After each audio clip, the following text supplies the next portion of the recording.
As Americans prepare for the 1989 World Series, little did America know that San Francisco was about to be struck by an earthquake. Facts of the 1989 San Francisco earthquake. The earthquake struck San Francisco on October the 17th, 1989. The time of the occurrence was afternoon rush hour, just after 5 p.m. 5:04 to be exact, as commuters are making their way home, and Americans are preparing themselves for the World Series.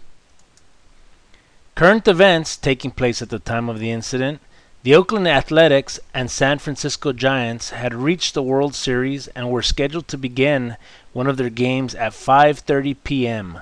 at Candlestick Park in San Francisco. The earthquake was a magnitude 6.9 as registered on the Richter scale. It was reported that 67 people lost their lives. Initially, $5 billion were estimated in damages, but ended at over a $10 billion loss. This disaster was known as the San Francisco-Oakland earthquake and the Loma Prieta earthquake. It was centered near the Loma Prieta Peak in the Santa Cruz Mountains. The following map shows where the Loma Prieta Peak is located. The star will indicate its close proximity to San Francisco and the Bay Area. The following video is media coverage that was acquired. This is coming from the NBC News archives.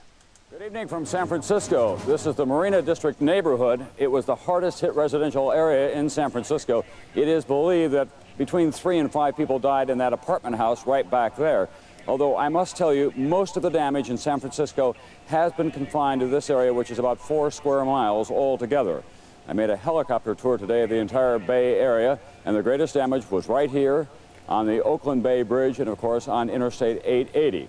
Yet, more than 272 people are believed to have died. The death toll could go over 300 before we're all through. Damage more than $1 billion. Perhaps as many as 150 to 250 cars and their occupants were crushed when the top deck of the freeway collapsed onto a lower deck. It happened at the worst possible time, evening rush hour. This morning, firemen hoisted their ladders up to the structure looking for victims. Paramedics with specially trained dogs searched for signs of life and found none. Jackhammers were called in to begin the task of breaking up the rubble. It will be some time before the exact death toll is known. The number of missing persons at this time reported to Oakland is 86. Dan Ruby waits by the freeway. His son, one of the missing. And I've been here since 6 this morning, so I couldn't sleep.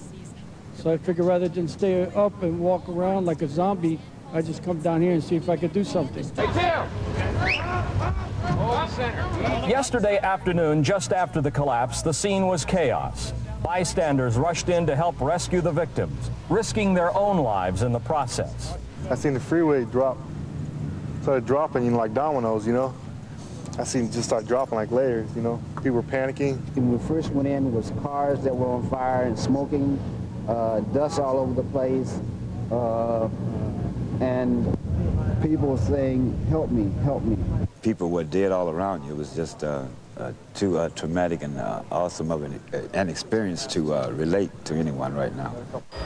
The collapsed freeway section is east of the San Francisco Bay Bridge, connecting the bridge to downtown Oakland. A section of the bridge itself caved in during the quake, tossing cars and people into the bay. And 4-story buildings were shook to the ground. The fires were believed to have resulted from broken natural gas lines. During the night, rescue workers looked for survivors in the damaged buildings and guarded against looters. Today, Mayor Art Agnos said the citizens of San Francisco were well behaved. The crime was way below average. The bookings were down, the arrests were down. Today, the grim search for bodies began. They used chainsaws to attempt to clear away the debris. This was a 4-story building. There's only 2 stories above the ground now. How are you going to get at them? And we can't risk sending a crew in if this is going to topple over. Vice President Quayle toured the area by helicopter and then surveyed the marina damage from the ground. He promised quick federal assistance. Residents were warned not to enter buildings in the marina until they are judged to be safe. Some took great chances anyway in order to salvage their belongings. Everyone is concerned about a big aftershock knocking damaged buildings to the ground. Please use the sidewalk so we can get emergency vehicles into this area. Despite the warnings, the crowds continued to pour into the marina to see for themselves what the second worst earthquake in the nation's history had done to the city by the bay. The oceanfront community may not get its electricity back for 3 days. The water supply is contaminated and the sewers aren't working. Only a handful of stores were open today. Residents spent hours waiting in line to buy bottled water and bread. Only one customer at a time was served. Fluid hot dogs, Pepsi, 6-pack root beer, bread, chips.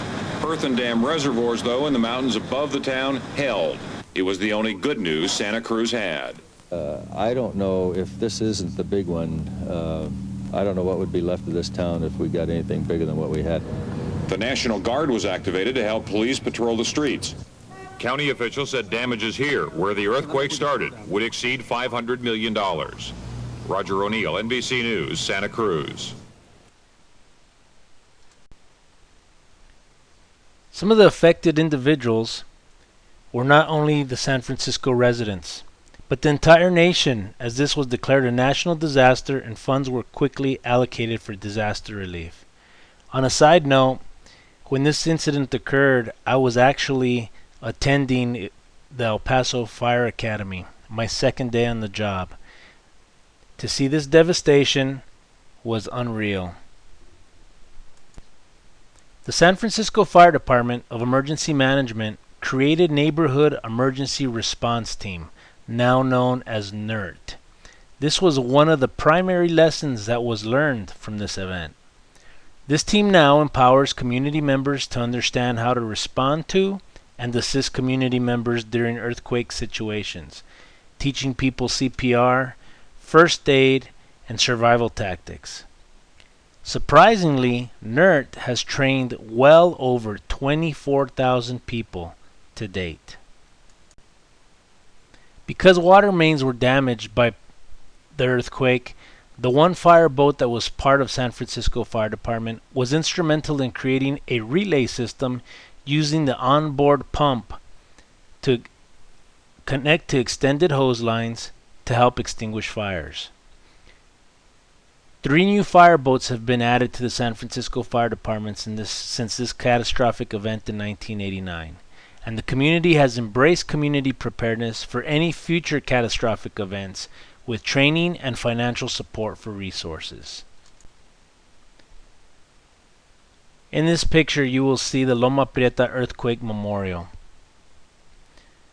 As a remembrance of the catastrophic events of October the 17th, the Loma Prieta Memorial was created to ensure that the community does not forget and maintains their commitment to preparation and training for future disasters.